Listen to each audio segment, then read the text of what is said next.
I remember the day I met Alex like it was yesterday.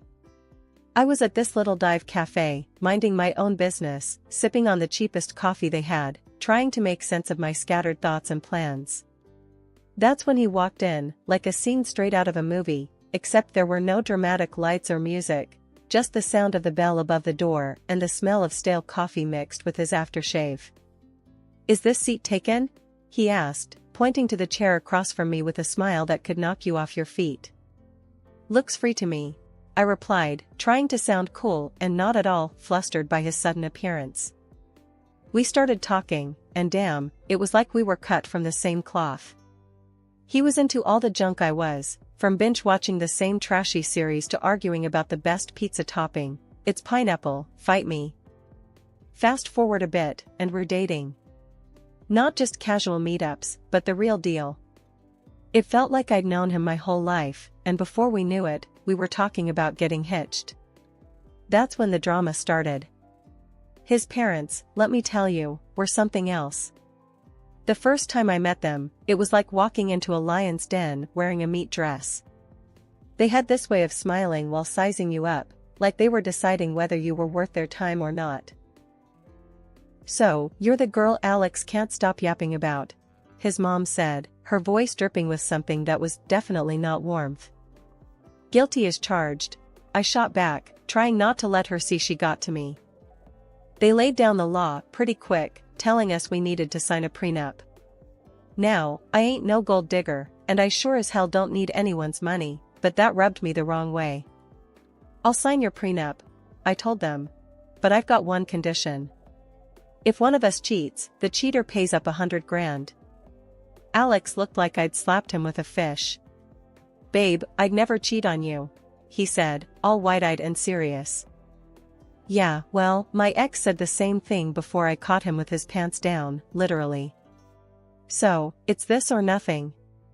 He agreed, and his parents did too, though they looked like they'd swallowed lemons.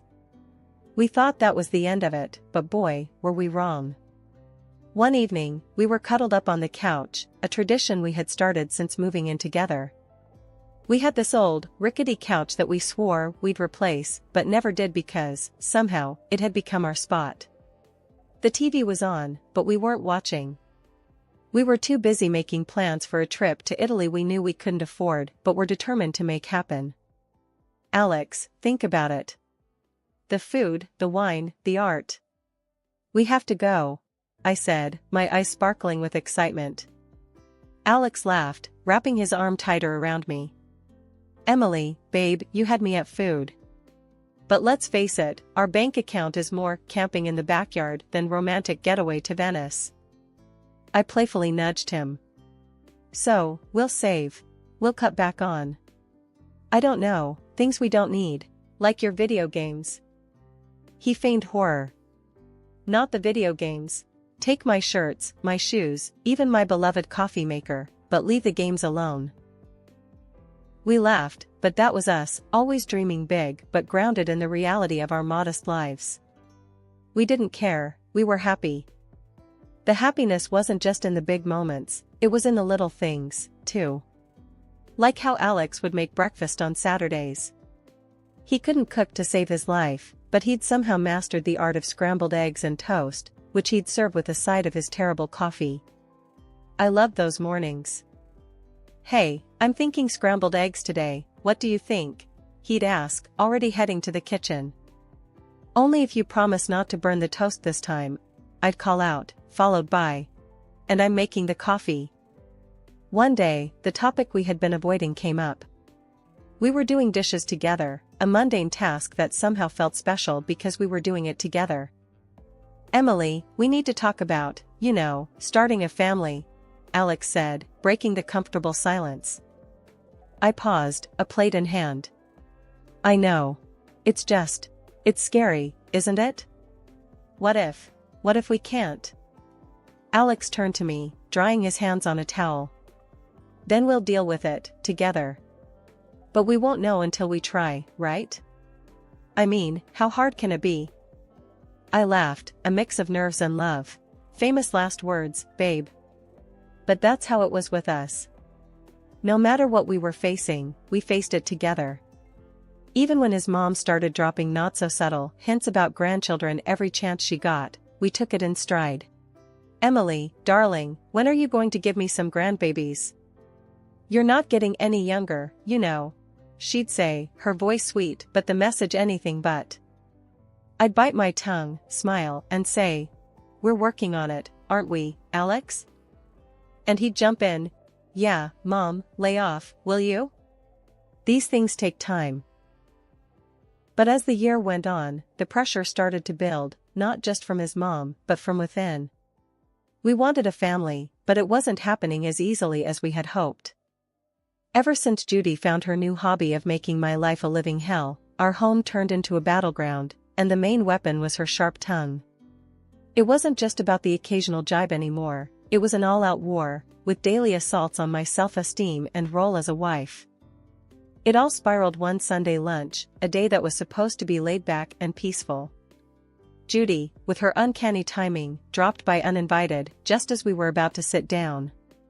The air was tense the moment she walked in, her eyes scanning the room like she was about to conduct a military inspection. "Well, isn't this quaint?" she started, her voice dripping with sarcasm as she looked at the modest spread I'd prepared. "You really outdid yourself, Emily. I can see you've been slaving away in the kitchen all morning." Her eyes briefly met mine, a smirk playing at the corners of her mouth. Trying to keep the peace, I forced a smile. "It's nothing fancy, Judy. Just something simple and quick. Please, have a seat." As we sat down, the barrage began in earnest. "You know, Emily," Judy said, loading her voice with condescension, "I was talking to Mrs. Henderson the other day, and she mentioned how her grandson was just born. It got me thinking, when are you and Alex going to give me some good news? It's not like you're getting any younger." I felt my cheeks burn, a mix of embarrassment and anger. I glanced at Alex, hoping for some support, but he was suddenly very interested in his plate. "Mom, come on," Alex finally muttered, but it was half-hearted, and we all knew it. Judy plowed on, relentless. "And Alex, dear, I don't mean to be cruel, but you're not a charity. You work hard for your money. Why waste it on Emily if she can't do her basic duties as a wife? A cleaning service and a cook would be much more efficient, don't you think?" That's when I couldn't hold it back any longer. "Judy, I am trying my best here. It's not like I don't want to have kids. And as for the house and my cooking, well, I didn't realize marriage was a service contract." Judy scoffed. "Well, it's not a free ride either. You have responsibilities, Emily, which you're clearly not fulfilling." The room was heavy with tension, and I could feel the tears pricking at the back of my eyes. But what hurt the most wasn't Judy's words, it was Alex's silence. He finally spoke up, but it wasn't to defend me.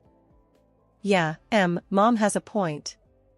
Maybe we should consider getting some help around here. Would make things easier for you, too." "Easier for me?" His words felt like a betrayal. It was clear I was on my own in this. Over the next few days, Judy's visits became more frequent, and with each visit, her criticism grew sharper. She'd inspect the house, pointing out every speck of dust or a pillow out of place. "You call this clean?" she'd scoff. My eyes must be deceiving me, because this looks like a pigsty. Then came the comments about my appearance. "Is that what you're wearing? You know, a wife should dress to please her husband. It's no wonder Alex is always so tired, he has to come home to this." I tried to fight back. "Judy, I don't dress for Alex, I dress for myself. And he's always so tired because he works hard, not because of what I wear." But it was like talking to a brick wall. Judy had made up her mind about me, and nothing I said or did would change it. Alex's stance, or lack thereof, was the biggest blow. Each night, after his mom's departure, we'd argue. "Why won't you stand up for me, Alex? She's walking all over us, and you're just letting her." "Emily, she's old, set in her ways. What do you want me to do, kick my own mom out?" "No, but I want you to be my husband, to stand by me, not her." It was clear this was more than just about Judy's disapproval. It was about us, our marriage, and whether we were strong enough to stand together or let Judy's criticisms tear us apart.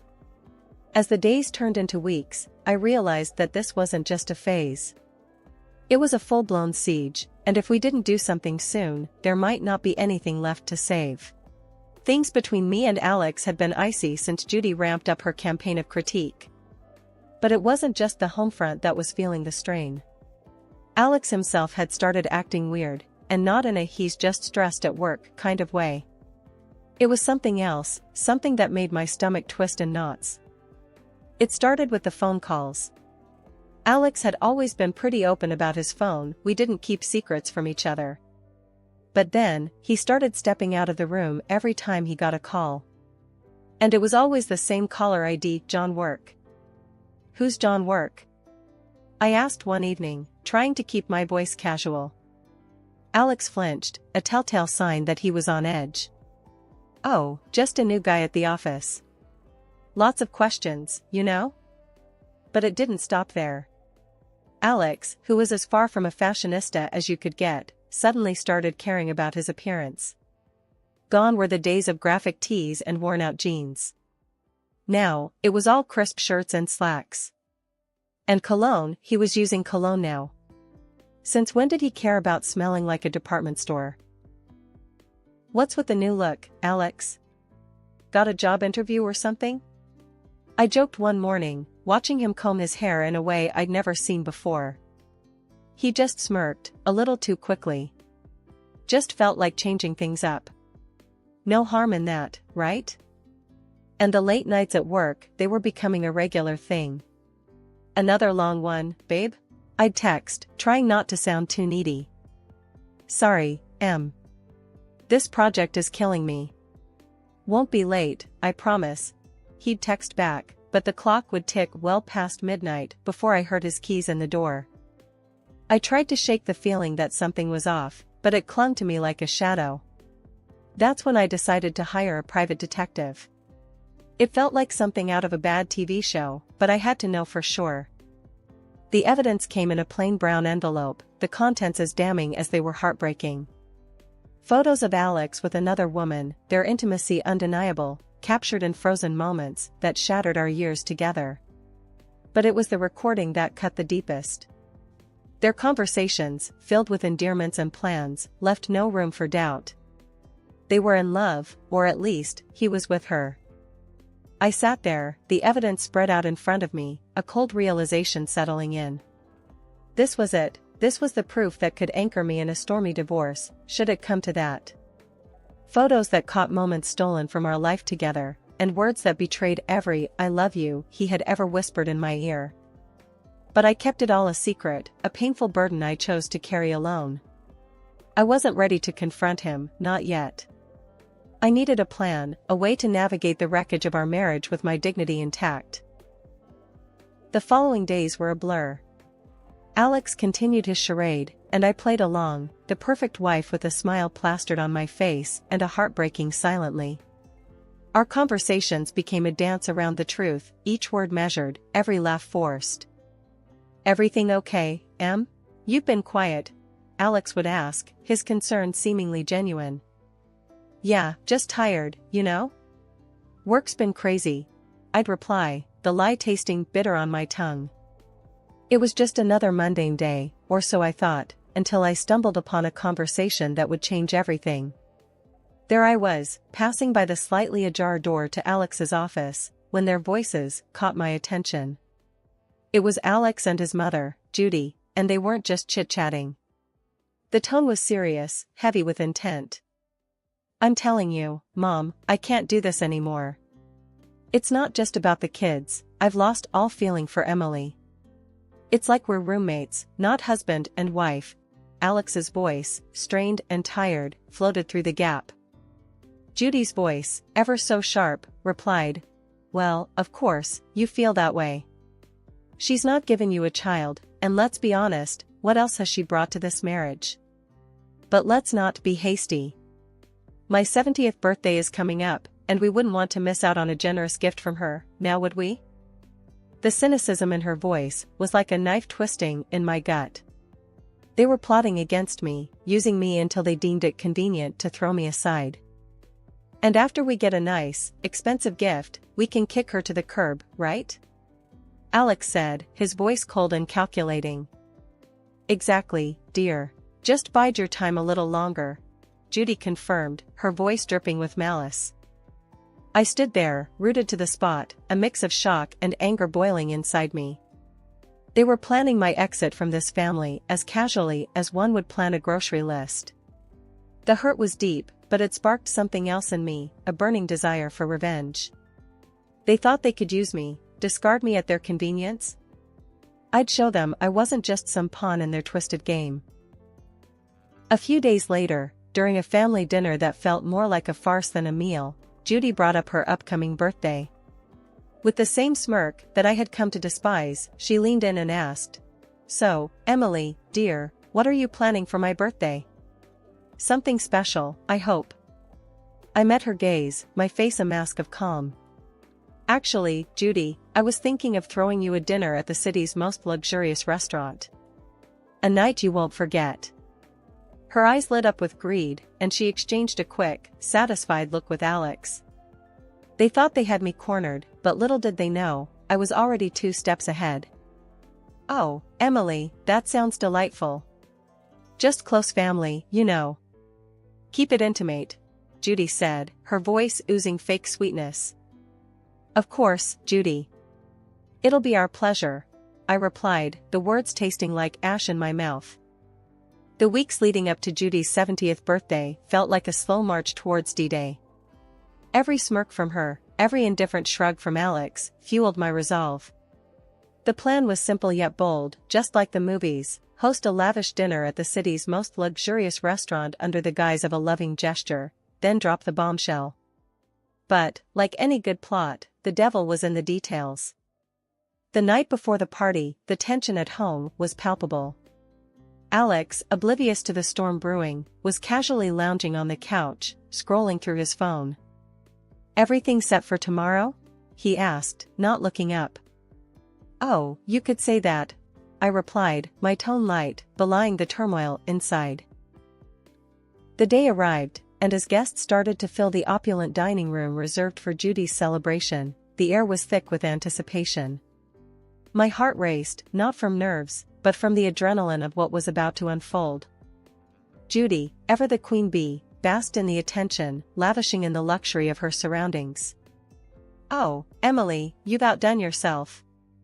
This place is exquisite," she exclaimed, her voice loud enough for nearby tables to hear.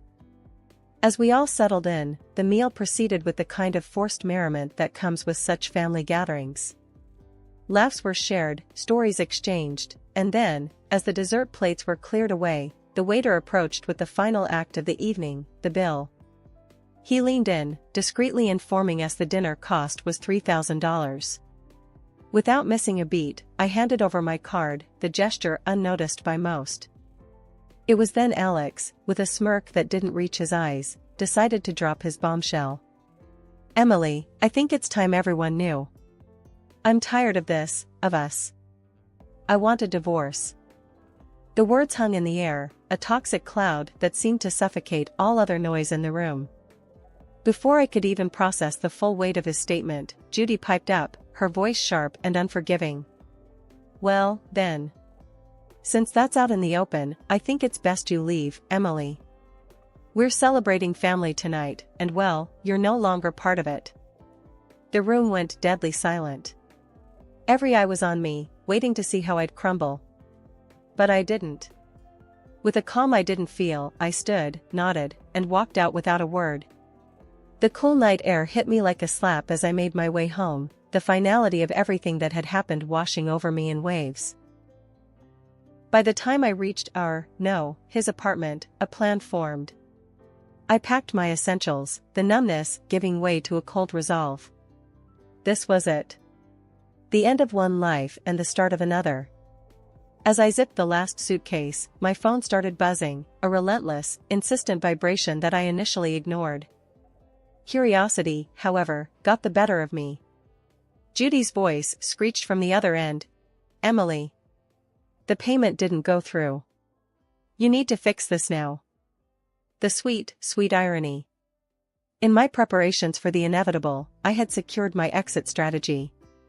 I had blocked the shared account, knowing it would be the first thing Alex would try to use against me. Oh, Judy, that's unfortunate.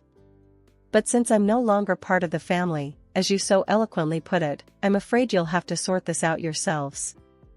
Her outrage was palpable, even through the phone, but it was music to my ears. The chaos that unfolded was a fitting end to the farce my marriage had become. Reports came through the grapevine of the restaurant staff demanding payment, of Judy's escalating tantrums, and eventually, the arrival of the police to calm the storm she had become. In the end, it was Alex and his relatives who had to pool together the money to settle the bill, a poetic justice for the betrayal and humiliation they had subjected me to. The morning after the dinner disaster felt like waking up to the aftermath of a storm. I had my plan, my resolve, and a set of divorce papers in my hand as I made my way back to what used to be our shared home for the last time. The moment I stepped through the door, the air crackled with tension, thick enough to cut with a knife. Alex and Judy were there, looking like they'd been arguing. The sight of me seemed to unite them in hostility.